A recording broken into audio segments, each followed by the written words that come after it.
I have been searching for several hours trying to find a low head socket cap screw that is rated higher than a grade .8, and the only thing I'm coming up with is 8.8, 10.9s, and the only source that I tracked down some 12.9s is in China, and it's not looking good. I've been searching for hours, so what I'm gonna have to do is possibly I have some 12.9s, and these stick out a little too far, and we don't want this cutting into the transmission's flex plate. That's why he machined it and used low socket cap.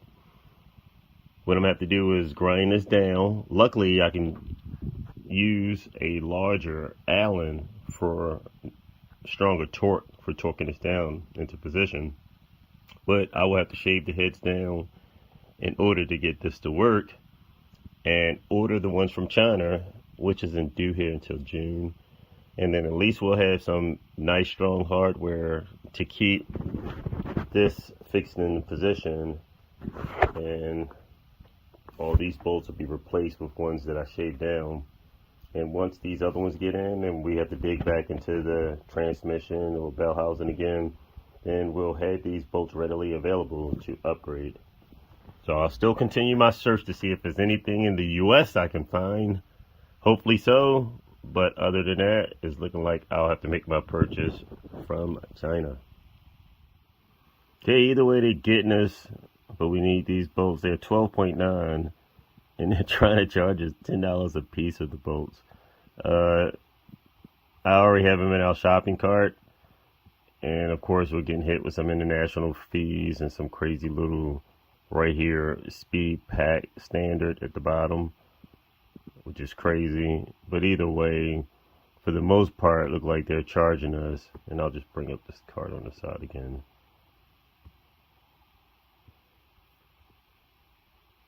$34.68 plus some $21 for shipping, and this probably international fees, and we'll probably get hit with another custom fee. Either way, make you think we should order more, but I may do that anyway. I'm ordering some crankshaft position sensors, some extra connectors for the cam position sensors, and different things like that for the engine, so that we can wire up the Motec harness. And we're going to definitely need a lot of these connectors, and definitely more, but I'm getting the basics. I also have to order the sensors for the cam position as well, so that way we can wire them in with the connectors so that it knows the cam position sensor. Some of these connectors will work, so they come like 4 in a pack, and this right here, like, that's a camshaft speed sensor, and we can use these connectors to wire it up, but I have to order the sensors itself. Either way, everything's coming so far to $130. Haven't hit the total tax yet. Let's just go ahead and do this so we can get this stuff shipped out and see what the total. All right, $138. We will go ahead and place the order. I have my small projects grinder, sandstone, and I'm about to grind these down and balance them so that these can sit flush with the top part of the surface plate like this. So the difference is these are grade 8.8, these are grade 12.9, and these are not available readily. I've searched for hours and hours and could not find these things at all. The only location I found was in China. Yes, I'm surprised. Nowhere in the US, and I searched many sites. They've had grade 8.8 and 10.9, but no grade 12.9s. So I'm gonna grind these down. I ordered some anyway, and these are suffice, and they're still strong. They're 12.9. It's just I'll grind them down so that it's flush with the surface deck, and that way these are bigger anyway, so it's got a larger Allen. I can still get some nice torque from off of these, more torque than these. And once I get them ground down, balanced on the scale, I'll get this bad boy ready so we can get this monster on the ground and running soon. I've been literally grinding for a while and finally made some progress, and sanding.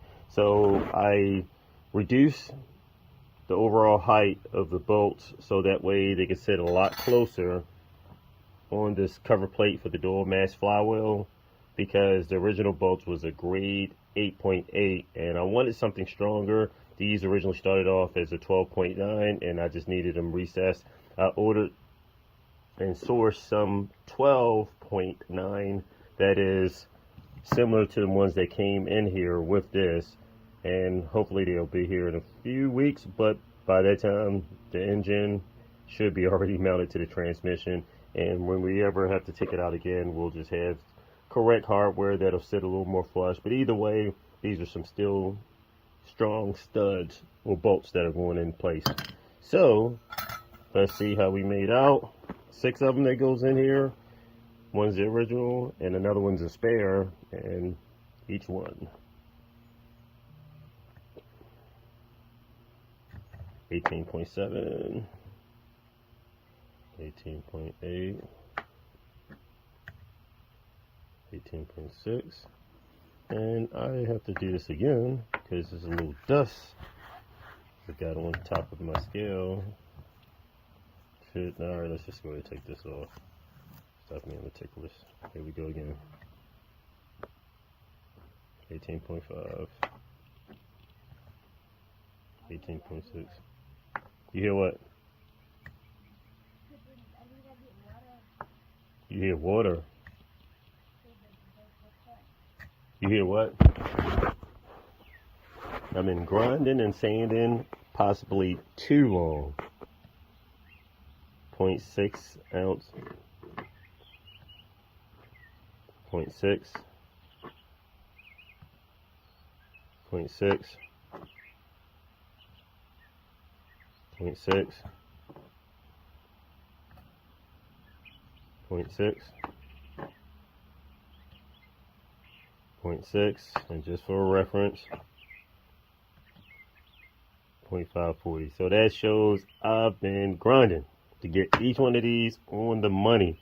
This was another one I started off with. I haven't deburred the edge or anything. You can still see it's kind of sharp and rough looking, and that's still measured, but I redid some other ones because I wanted to be able to get more of the wrench, the socket wrench inside, as well as deburr the side so it can be smooth. So we have these actually sitting lower, and I like that. And these are rated at grade 12.9. The original bolt that we received is an 8.8. That fits in there. The only downfall is 8.8. And of course, these have been known to shear off 8.8s in a lot of the products. Even Volkswagen uses pretty much 12.9 rated hardware on a lot of their flywheel and flex plate parts. But to use something that's an 8.8, that's a big no-no. Especially when we're running a turbocharged 3.6 liter VR6 for this beast right here. But it took a while. I have them balanced. I have them sitting a lot lower than the original bolt height, and it took a while, but now good to go. My ARP hardware came in, and I'm glad to say this worked out excellent. So these are the ARP Pro bolts. As you can see, they all fit perfectly in here. Has a nice little shank on there, threaded for the VR6 crankshaft, and this is nice. So therefore, we have some nice professional racing hardware rated at 200,000 psi plus, and they're strong enough to kind of hold and maintain this dual mass flywheel in position. So I shouldn't have probably said kinda. It's rated to.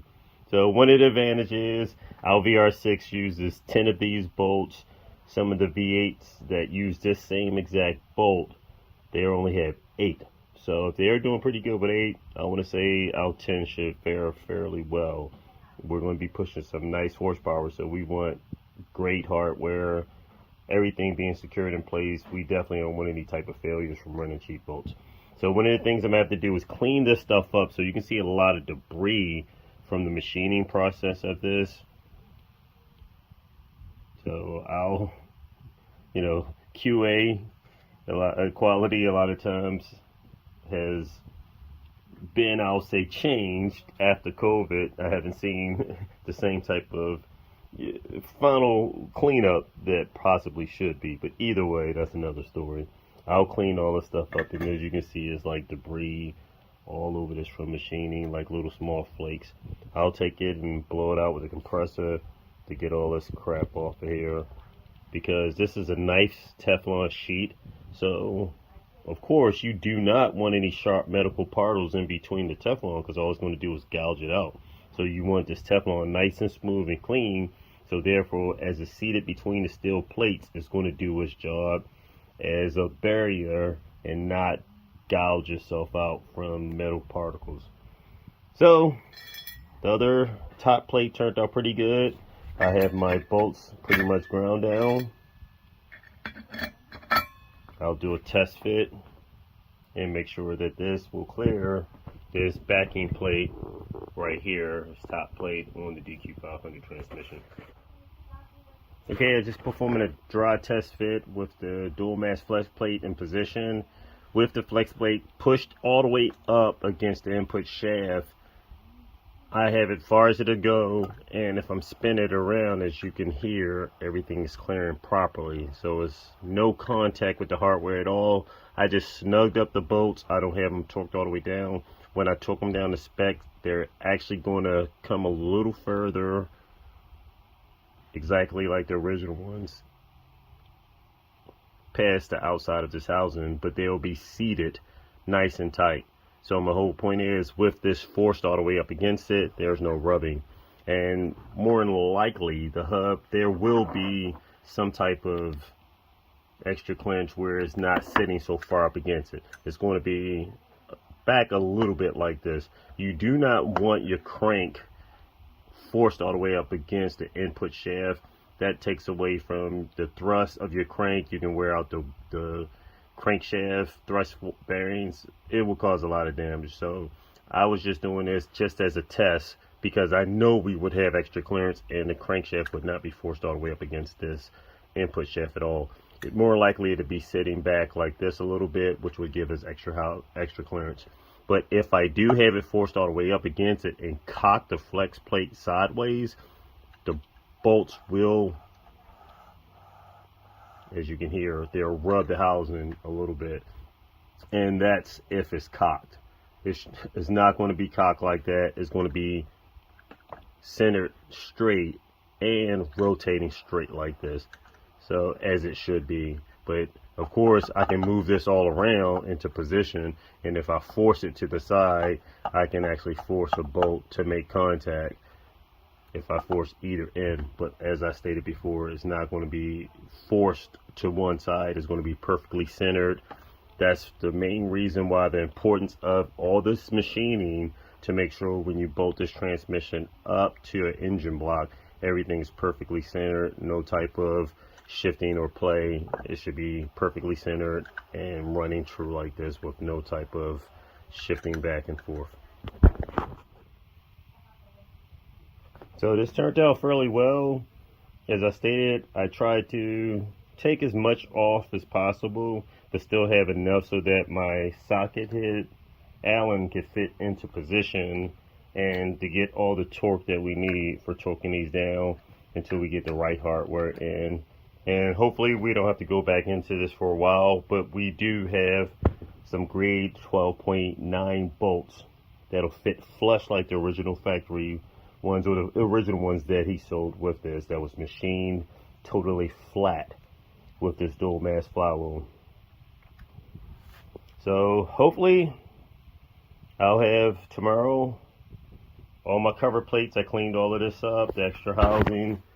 This stuff took a little while, but got everything nice and clean. And I can go ahead and mount that to this beast, put my silicone all around it, seal it up, take this out. I have, like I said before, the awesome nice ARP Pro bolts. As you can see, that's the pros in there, because we're running on a pro level now. I'm trying to, and this bad boy is going to be nice. So we'll just put this in, seal it up, flex plate, and the next would be just bolting on the small accessory covers.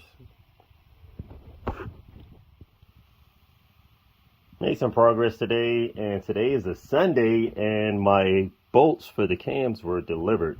So I ordered some grade 12.9 bolts because the original factory bolt,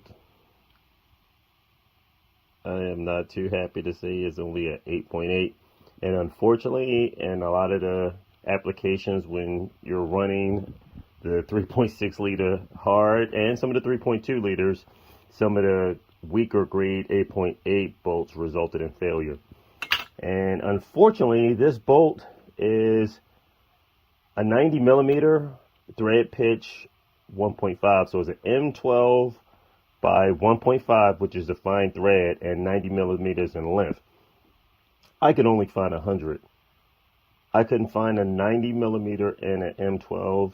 The place that I purchased these bolts from did have a 90 millimeter listed, but apparently they must have stopped selling it. So I will try to request and see if I can special order some in 90 millimeter, because I had to chase the threads down an extra inch, which is a little labor intensive. So I will definitely have to order a new die. My die was getting a workout as well as my arms. As you can see, the original length of the bolt right here. And I'll pull it out just for a little extra reference.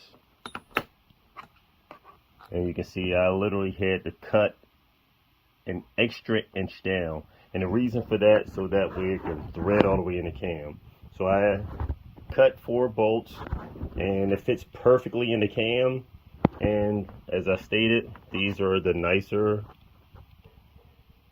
12.9 bolts and a lot stronger than the original ones. So we have some nice hardware. I'm using some nice heavy duty washers, and the washers fit perfectly, as you can see. So if I cut off these other lips on the cam position sensor or cam position teeth right here, we're probably going to only need one of them. This fits perfectly round right here. I'll torque them down to factory spec and of course red Loctite them. But now we do have some nice heavy duty hardware bolts. 3:02 a.m. working a little bit past the time I should. I gotta hurry up, get out the door for work. But just going over to some of the final things. I finished marking some of my bolts in my head just to make sure everything stays fixed in position. Mark this bolt right here. Mark the chain guide bolts just to make sure everything stays fixed in position, and assessing if anything vibrates out or loose in the future. Hopefully nothing will move, but at least this will give us a reference if anything starts to shift. So I won't be able to see any of these other bolts until we break the engine apart again, but at least that'll give us a baseline reference. But I will be able to look down and see this bolt right here. So commonly, a lot of times the top of this guide is snapped off and a lot of the engines are over here, but either way I can still look down to see if this bolt shifts from looking through the top of the cover, if we have to remove this cover, because we will be potentially making adjustments up here for our cam timing, for our intake or our exhaust cam timing. So I'll keep referencing that, and then I'll mark this bolt also just for reference and to keep an eye on the position for our chain tension for our upper chain. So other than that, we're looking good. I already tapped my bolts. So these were the original grade 8.8 bolts. I have some new 12.9 bolts that came in. I had to chase it an extra inch down because unfortunately they didn't have these bolts in a 90 millimeter bolt. This is a 100 millimeter bolt. So even though it's a little bit longer than a factory bolt, it doesn't really matter because the camshafts are hollow. So it'll just go through just a little bit further. And it's, at the same point, it's just that much more thread for it to back out. It would stay in position. What will happen is if this bolt ever started to come loose inside the engine, it would just back itself up against the cam cover and just lock itself from not coming out any further. We would hear some type of noise or be able to look down and see that, wait a minute, the bolt was starting to come loose and back out. The cam cover would be up against it and keep it fixed in position. So either way, we still have a margin of protection. The factory bolt will pretty much do the same thing. So we're looking good. My plans today is to go ahead and get this lower chain cover bolted in position. I like this seal. This seal's a lot better than the original factory seal right here. This is the original old style screw seal. You can see the shiny spring that wraps around here and keeps this seal in a position nice and snug against the crankshaft. The original style seal that they've changed to is a cheaper, pretty much one-piece seal. As you see, is no inner lip. It's just the seal itself that rests up against the crankshaft with no type of spring.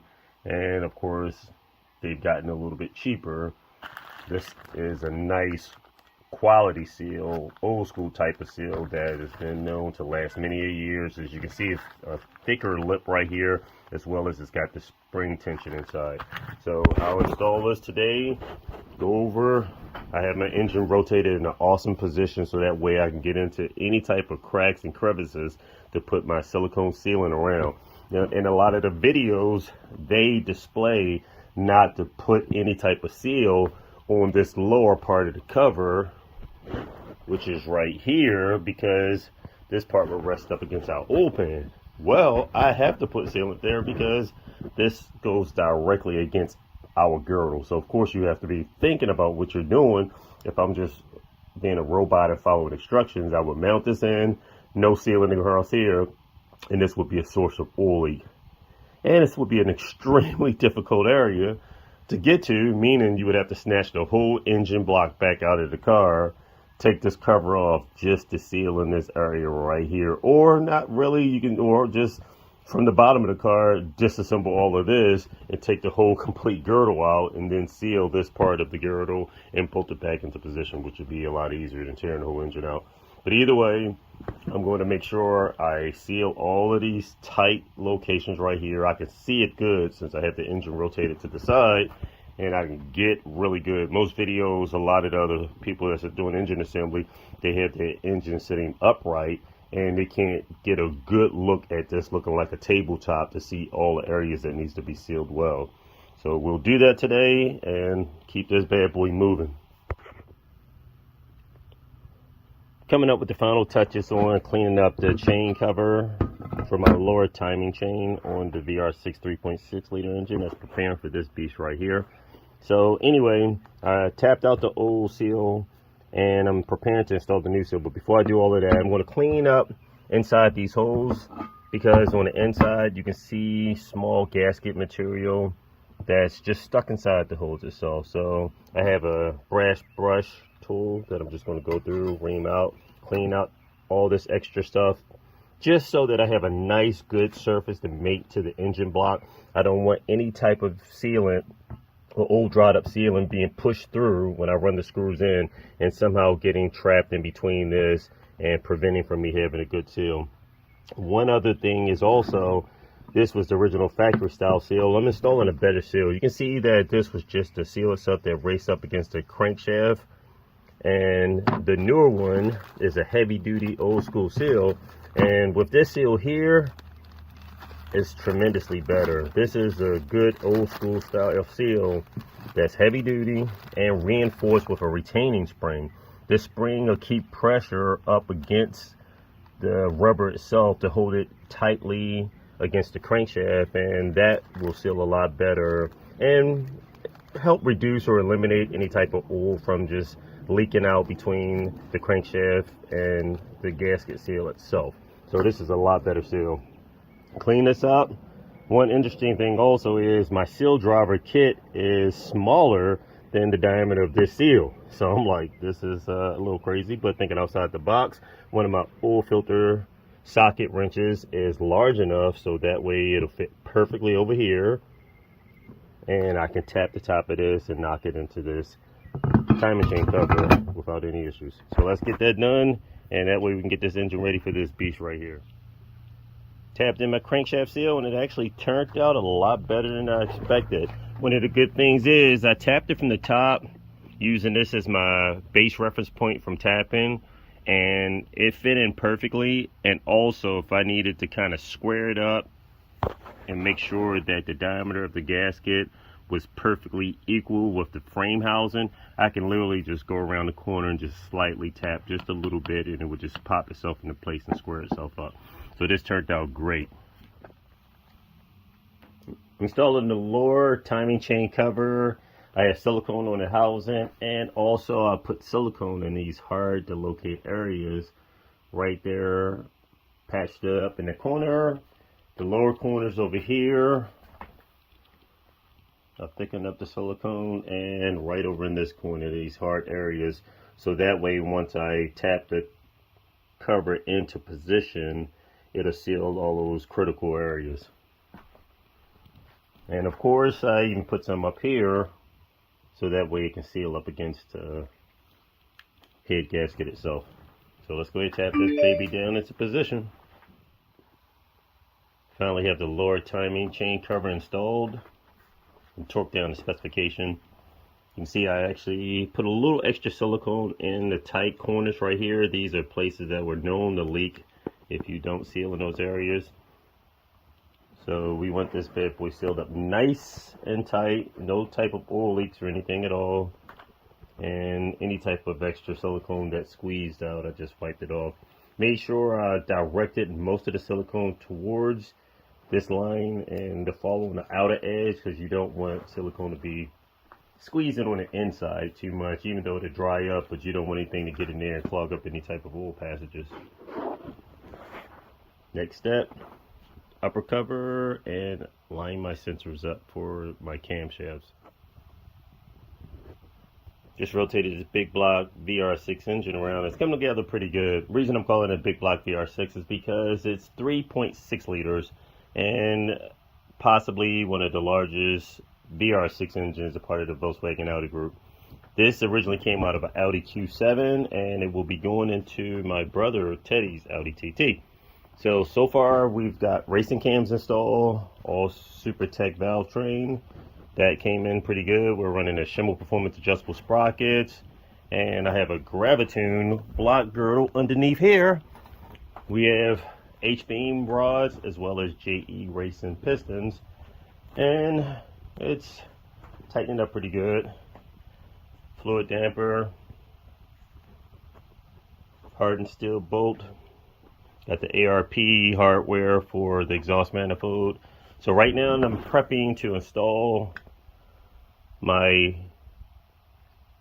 dowel pins or dowels for the cam covers. So it's the dowel pin here, so that way they can center, and I'll install this plate. What I'm going to do next is line up my sensor. So it's a sensor on both sides for the intake and exhaust camshaft. We're running a Motec ECU, and with this I'm not going to need all of this other provisions, these teeth right here. I'm only going to keep the teeth for top dead center for this and possibly for the exhaust cam also.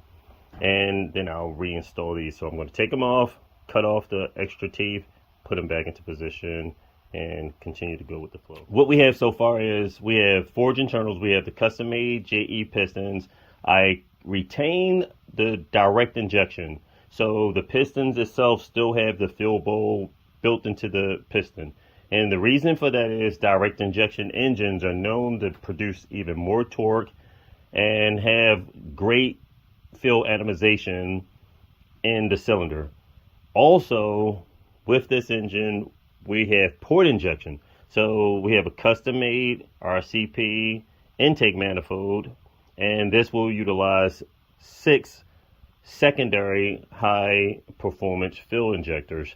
And we're running larger fill lines. Of course, the dash 12 feed, dash 10 return. Allegedly, dash 10s running E85 may produce up to or supply enough fill for around 1,300 horsepower. Either way, we're just starting off right with the big boy dash 12, so that way we'll have a little more extra fill ground covered. At this stage where I'm at right now, we're running a dual mass flywheel from RCP. One of the issues that a lot of the VR6 engines, or I'll just say the dual clutch Volkswagen Audi group transmissions may have, is with possibly shearing off the bolts on the crankshaft that holds on the dual mass flex plate. So luckily this flex plate actually disassembled, and I was able to use some ARP Pro bolts. So these bolts are a lot stronger and can handle possibly 220,000 psi. So these are very strong bolts, a lot stronger. Another issue with the factory bolts, they had issues with them backing out. So for an example, I measured my crankshaft hub and the distance. So apparently the factory bolt, depending on the thickness of the flex plate, may not screw all the way in and leaves a larger gap. So for example, with my bolt, and I just set these up side by side, magnets holding in position, you can see the distance. So with my longer bolt, I still have 1.5 millimeters of distance before it actually protrudes beyond the end of the crankshaft hub. So this is excellent. So what this is meaning is, if, for example, if this was my crankshaft hub, my bolt is utilizing the whole hub itself and only have a small 1.5 millimeter gap. And that is not even with it torqued down. So once it's torqued down, it may come almost flush or still leave just a small gap, but that means I still have timing chain clearance on the inside of this, on the back side of this cover. So that is one thing that I'm really happy about. Of course, I'm a Loctite it with some red Loctite and took everything down to spec, and it's coming along pretty good. We're also utilizing a Shimmer Performance adjustable cam sprockets. Another thing that I'm going to do also is I'm going to have to shave some of the teeth off, or not have to, but that's what we're going to do. We're running Motec ECU, and primarily all I need to know is where TDC is. That's what the engine is going to want to know, where this intake cam is for TDC, so that way we can map out timing accordingly. But also it has an exhaust timing sensor also. So what I will do that's possibly a little different, I will cut off the teeth, keep the teeth for TDC so that the engine can know where's that TDC for setting up normal ignition timing, and also use the sensor for my exhaust so that way I can see when my exhaust is opening and bleeding out exhaust pressure. So that'll be good data logging information for us to have also when I take that off. Of course, I marked all my hardware underneath and behind the cover, so that way if anything tends to vibrate loose or shift because of high horsepower, we'll see it, but everything's been Loctited down into position and torque to spec. I still have to take these off. I'm going to Loctite these bolts as well for additional hardware. Front part of the engine's coming along pretty good. Also, we have a harmonic damper by Fluid Damper, and we sourced out a hardened steel racing bolt to retain our crankshaft harmonic damper in position. So hopefully within a week or so, this engine will be sitting in the engine bay, and then we'll start to fabricate our plumbing for our intake manifold as well as our exhaust manifold for the turbo. Finally making some progress with the big block VR6 engine. And why am I calling this a big block? Because it's 3.6 liters of displacement, and possibly the largest displacement VR6 engine that the Volkswagen Audi group makes. Now, this engine originally came out of an Audi Q7, and I'm building this to go into my brother's Audi TT. I have another one that's at the machine shop now, and I'll be building that one up for my TT Roadster. So we got some fun projects coming along. So far with this engine, I have some pretty good custom internals. I'm running H-beam connecting rods. The rods are pretty much good for anywhere from 15 to 1600 horsepower. I'm running low compression JE racing pistons that are custom made, and we're utilizing the direct injection system that the engine originally came with. So this is the original factory piston. You can see the fill bowl for the direct injector, where it sprays the fuel and combusts to help push down. Here we have a lower racing compression piston with that same fill bowl design. And this piston itself, we have the friction coating for the side and the thermal coating for the top. So the reason I'm using is still keeping and retaining the direct injection, because this engine is going to be served as a dual purpose engine for the most part. We're going to be racing it at the track, driving it on the street. We want to be able to utilize E85 fuel as well as pump gas. So this is our stage 1 engine build right here. I also have a stage 2 and a stage 3 that I've ordered parts for yesterday. So it's coming along pretty good, the engine builds that we have. But as far as the stage 1 engine right here, we have a RCP intake fill plate. I have a custom made backing plate for the manifold that I'm designing, that's already pretty much made up. It's sitting on the shelf collecting dust until I get this fitted in the engine compartment, and then I can test to make sure I have the proper manifold clearance before we get anything welded up on there. So the plenum's already set up. The plenum is going to be at least 5 liters and is adjustable, so it's pretty nice. All right, as well as we're running some big boy fuel injectors. So we will utilize the 6 factory direct injectors. That'll be for normal driving, anything up to 250, 300 horsepower. And then these secondary injectors will kick in. These are some big boy injectors, and as you can see, they are 245 pounds per hour. So that can supply a lot of fuel. We also have a harmonic damper from Fluid Damper, hardened steel bolt securing the damper in position. And another thing that I'm kind of happy that I located and tracked down also is we're running some ARP hardware for our dual mass flex plate. So I'll try to zoom in just a little bit. These are the ARP Pro bolts right there, as you can see. And one of the issues that they've been having with the factory bolts is they can come loose and possibly shear off. So I have one of the ARP bolts that we're utilizing for the crankshaft and a factory bolt. You can see now from what I've researched and discovered on the flex plate itself that bolts to the engine, the factory bolt doesn't back all the way out to the end of the hub.